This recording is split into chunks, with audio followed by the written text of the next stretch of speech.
Akala ko may nararamdaman ka na din sa akin.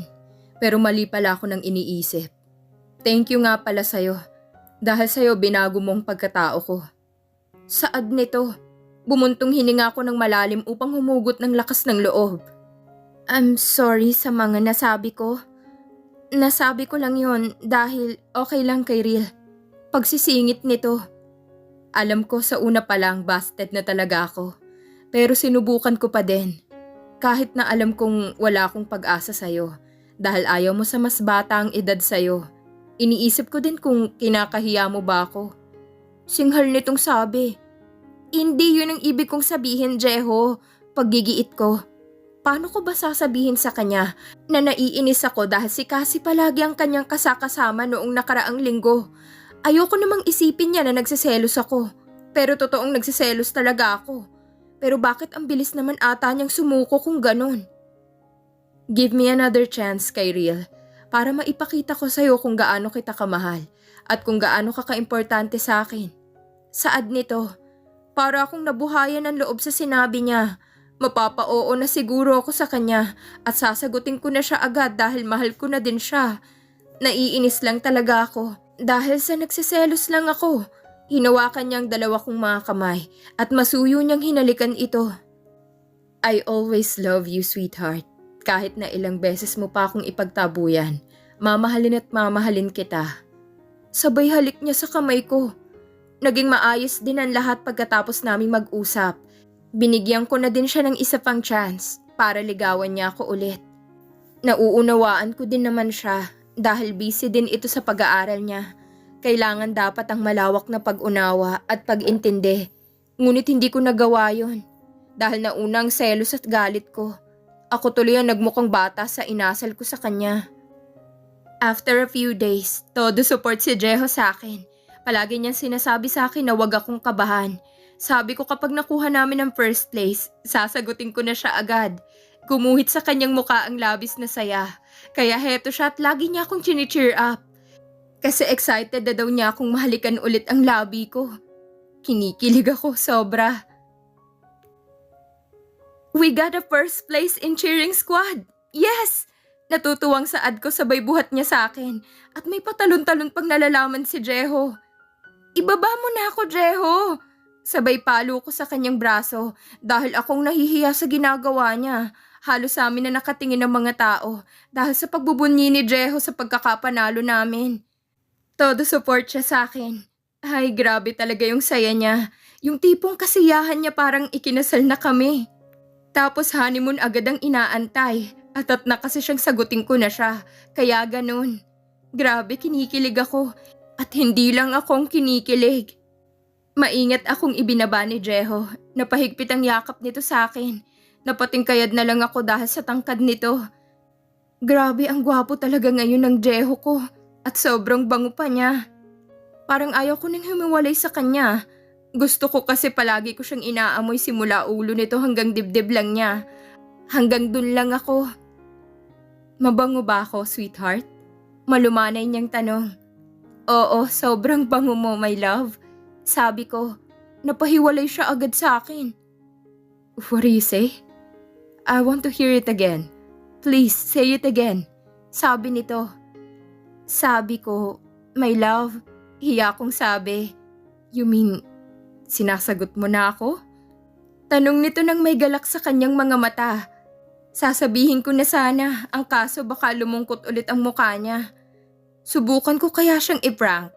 Tingnan ko nga kung anong magiging reaksyon nito sa loob-loob ko. I'm sorry, Jeho. Maikling saad ko. Kita ko sa mukha nitong pagbabago ng anyo nito. Yung dating masaya kanina ay napalitan ng lungkot. Bumuntong hininga siya. Anong ibig mong sabihin at nagsasorry ka? Hinawakan nito ang dalawa kong mga kamay at banayad niyang hinaplos ito.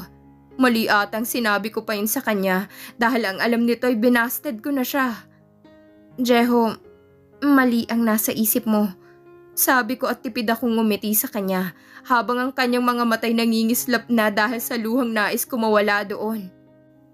Sina Jeho! Sigaw ni Cassie. Hindi ko na natuloy pang sabihin sa kanya ang nais kong sabihin na sinasagot ko na siya dahil sa agad na paglingon ni Jeho sa gawin ni Cassie. Papalapit na siya dito sa aming dalawa. "What are you doing here, Cassie?" Malamig niyang tanong nang magkaharap na sila. Agad na niyakap niya si Jeho. Bumilis bigla ang pitik ng puso ko dahil sa selos na nadarama. Walang paatubiling pag-iwas man lang sa pagyakap niya. Tila nagustuhan naman yun ni Jeho. "Tita is not feeling well. Naroon siya sa hospital. Kanina pa kita kinokontak pero naka-off ang phone mo. Hindi ko alam na busy ka pala kay ate." Sabay tingin niya sa akin. "Okay, susunod na lang ako doon," sabi ni Jeho. "But tita is crying and worried dahil alam niya ay may ginagawa ka na namang kalokohan." Dagdag niya pa. "Please, Cassie, nakakaintindi ka ba?" Galit na sabi nito. "Mauna ka na lang doon, okay?" Inis na sabi ni Jeho. "Dahil ba sa kanya? Kaya ayaw mong sumabay sa akin?" Suminghal si Jeho at tila hinimas pa ang kanyang noo. "Ano bang nagustuhan mo sa kanya? At sa mas matanda ka pa pumatol?" Sabi nito. Napapahiya na ako sa kanyang mga binibigas na salita. Napapalingon na din ang ibang mga tao sa amin dahil narito kami sa quadrangle area na kanina lang ay konti pa lang ang tao at ngayon ay padami na ng padami. "Because I love her." Pagdidiin nito. "Mahal mo lang siya dahil may kailangan ka sa kanya." Sigaw nito. Tumingin sa akin si Jeho. Ang mga mata niya'y naiiba na ngayon. Napangiwi ako sa mga naririnig ko. "No, Kyril, hindi yun totoo. Totoong minahal kita. Sa akin ka maniwala." Hindi ko alam, Jeho. Dahil naguguluhan ako. Hindi ko alam kung ano ba talagang totoong pakay mo sa akin. Hinawakan niya ang kamay ko at hinila. Sumabay ako sa pagtakbo niya malayo kay Cassie. Hindi ko alam kung tama bang sumama pa ako sa kanya. Narinig ko pang naiinis na pagsigaw ni Cassie kahit nasa malayo na kami. "Saan tayo pupunta?" Tarantang sabi ko nang makasakay na kami. "Lalayo tayo, sweetheart. Yung walang gagambala sa atin. Ayoko may mga humahad lang sa ating dalawa." Seryosong saad nito. "Paano ang mom mo? Baka mag-alala yun sa'yo." "Ang importante ang mailayo kita. Alam na ni Lola ito kaya wag kang mag-alala." "Paano ang pag-aaral mo? Iiwan mo na lang ba ng basta-basta dahil sa akin?" "Don't worry, sweetheart. Makakapagtapos ako ng pag-aaral. At saka na tayo bubuo ng pamilya kapag natupad ko ng mga hinihiling ni Lola." "Pero hindi pa kita sinasagot." Sabi ko.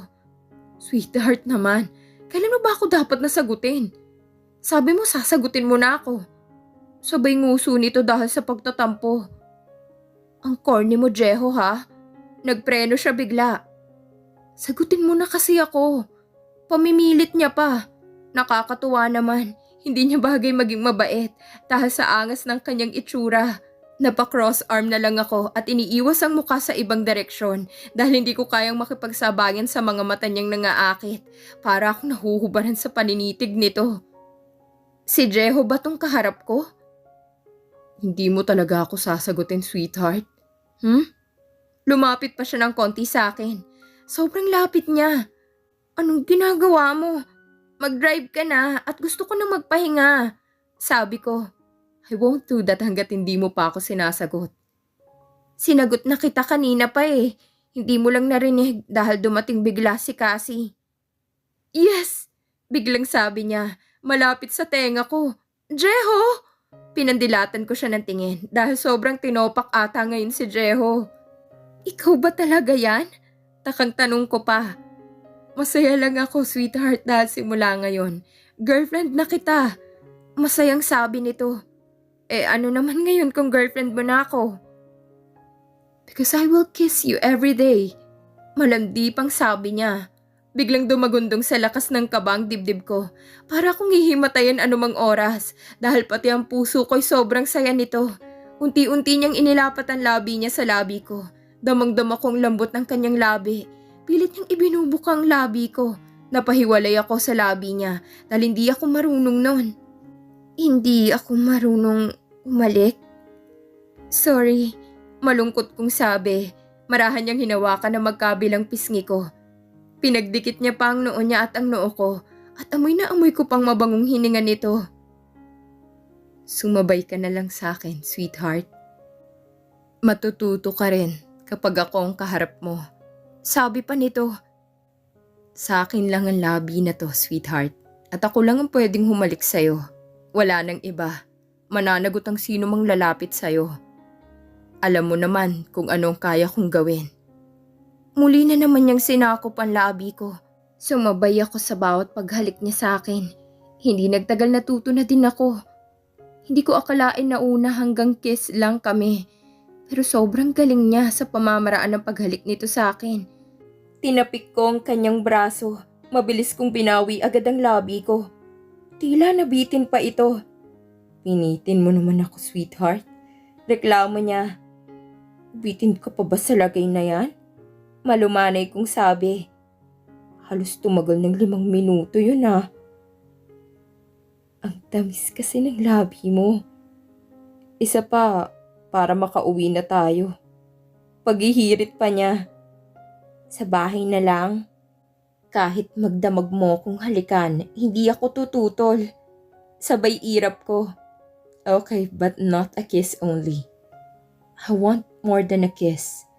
Seryosong sabi niya. Napakurap na lang ako ng 2 beses. Hindi ko alam kung ano na naman ang binabalak niya. More than a kiss? Paulit-ulit na pumapasok sa utak ko.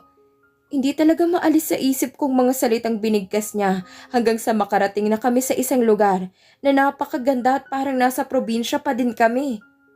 Kaninong bahay to?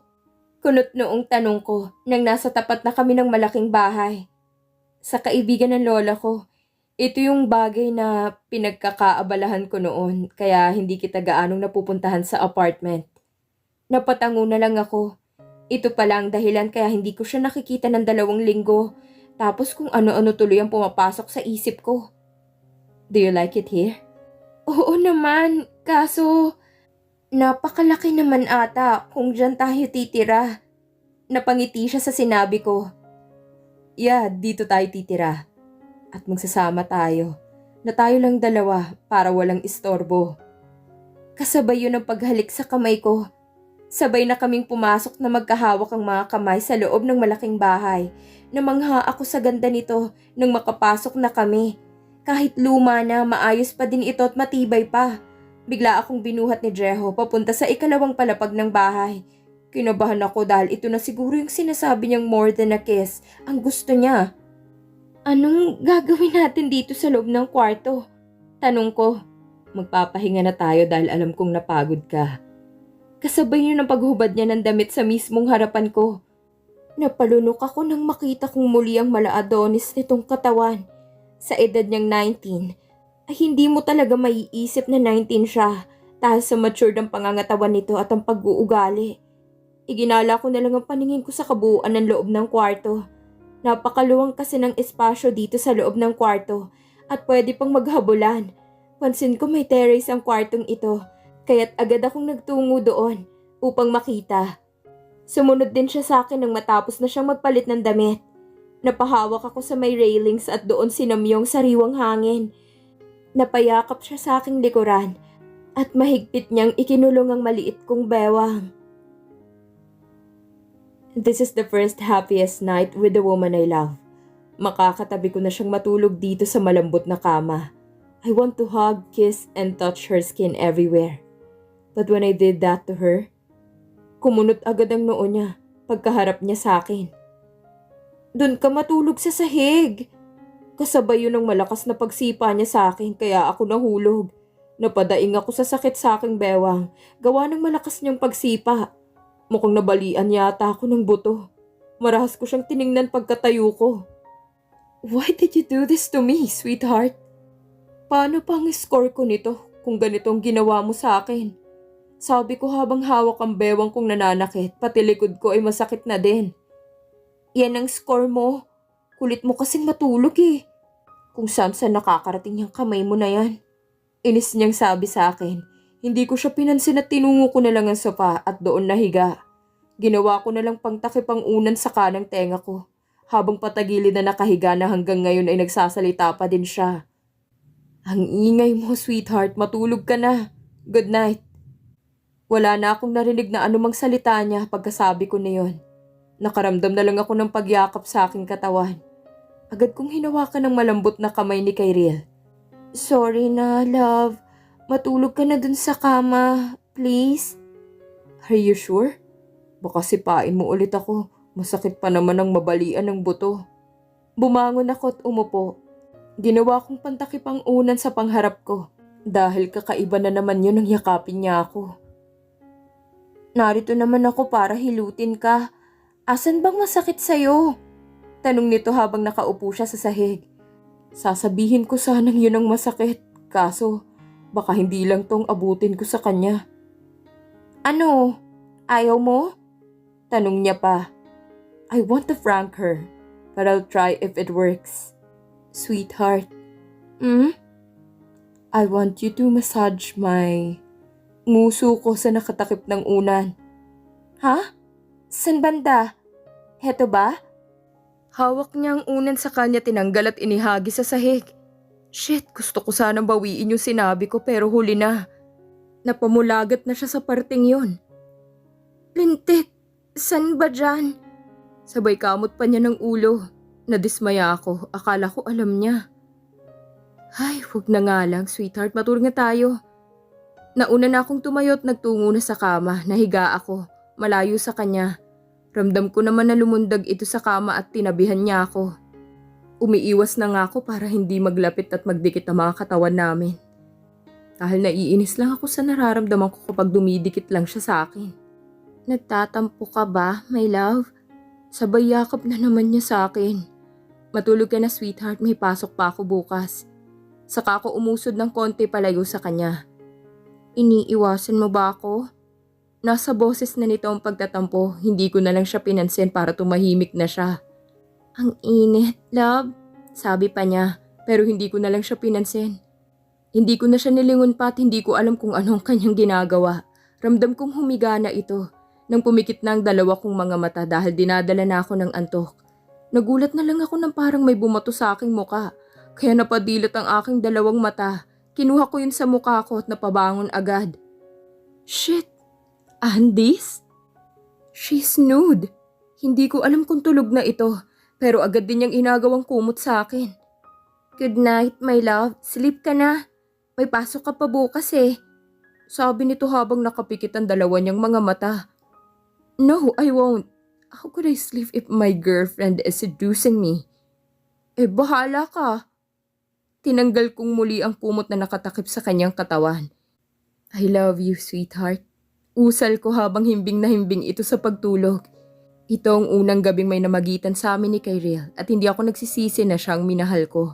Akala ko sa una, isang laro lamang ang paibigin siya. At yun ang layunin ko noon dahil sa tinawag niya akong bata at pinagpustahan pa ng mga kaibigan ko. But all of that was changed because I fell in love with her. Siyang dahilan kaya ako nagbago at patuloy na muling mag-aaral dahil sa kanya. Alam kong tutol si mom sa akin dahil ayaw niya kay Kyril. Pero wala siyang magagawa at handa akong ipaglaban siya kahit na anong mangyari. Kyril is a perfect match for me. Nariyan siya na parang isang nanay na puputak-putak but all of a sudden, mahal ko siya. Para sa akin din naman yon. Dahil ayaw niyang nahuhuli ako kapag school days. Siya na din ang naging katuwang ko sa pag-aaral, pero habang tinutulungan niya ako sa pag-aaral, lalo na kapag may assignments ako, siya na mismong gumagawa. Pero wag lang ang English subject dahil wrong grammar mga sagot niya. Pero proud pa din ako sa kanya kahit wrong grammar siya. May laman ang bawat sinasaad sa kanyang sagot. Ako na lamang ang nagko-correct nito kaya ako nakakakuha ng mataas na grades. After a week, it's my birthday. Hindi sumabay sa akin si Kyril papuntang resort dito sa probinsya. Hindi na binalak ni ma'am na sa Manila gaganapin ang 20th birthday ko. Dahil tutol si Lola. Walang nagawa si ma'am kundi ang sundin ang kagustuhan ng lola ko. Ang rason? Hindi naman naghirap si ma'am sa pagpapalaki sa akin dahil halos si Lola ang nag-aruga sa akin noong maliit pa lamang ako. 8:00 na ng gabi at wala pang babaeng kanina ko pa inaantay. I called Kuya Lucio. Kung nasundo na ba niya ito, but I failed to contact Kuya Lucio because he is already here at kararating lang niya. Where is she, Kuya? Inis kong sabi dahil kanina pa kasi nag-umpisa ang party. I thought she's already here. Agad nitong sagot, bigla akong kinabahan dahil kanina ko pa ito tinatawagan sa kanyang CP pero naka-off ang phone nito. I called Auntie Minda many times but she didn't answer the call. Please answer my call, Auntie Minda. Bulalas ko. Relax, Jeho, baka na-late lang siguro yon. Kuya, I'm insane. 3 hours na siyang wala at hanggang ngayon hindi pa siya dumarating. Galit kong sabi. I saw Cassie together with her friends while laughing out loud. I heard Kyriel's name. I was about to go with them, but Kuya Lucius held my left hands to stop going in their table. Control your emotions, Jeho. It's your birthday. Mumuntong hininga ako ng malalim.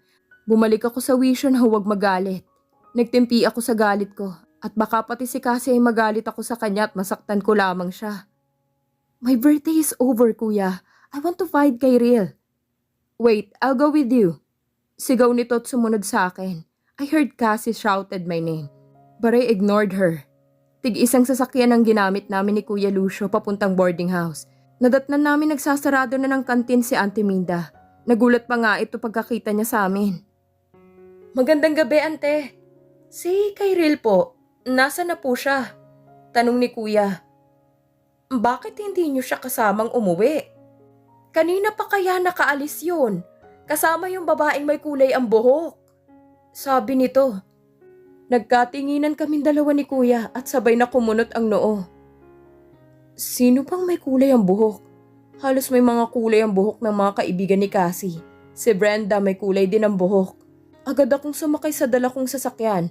Hindi ko na nagawang magpaalam pa kay Auntie Minda dahil sa kinakabahan ako na baka may nangyari na sa kanya.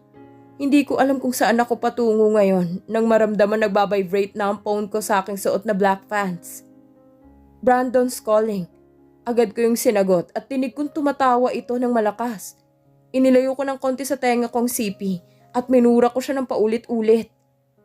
Anong kailangan mo? Madiing tanong ko. Baka ikaw may kailangan sa akin, Jeho. Sabay tawa nito.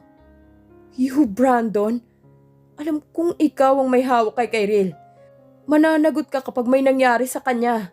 Banta ko. Akin na siya, Jeho. At ang tanging magagawa mo na lang ay...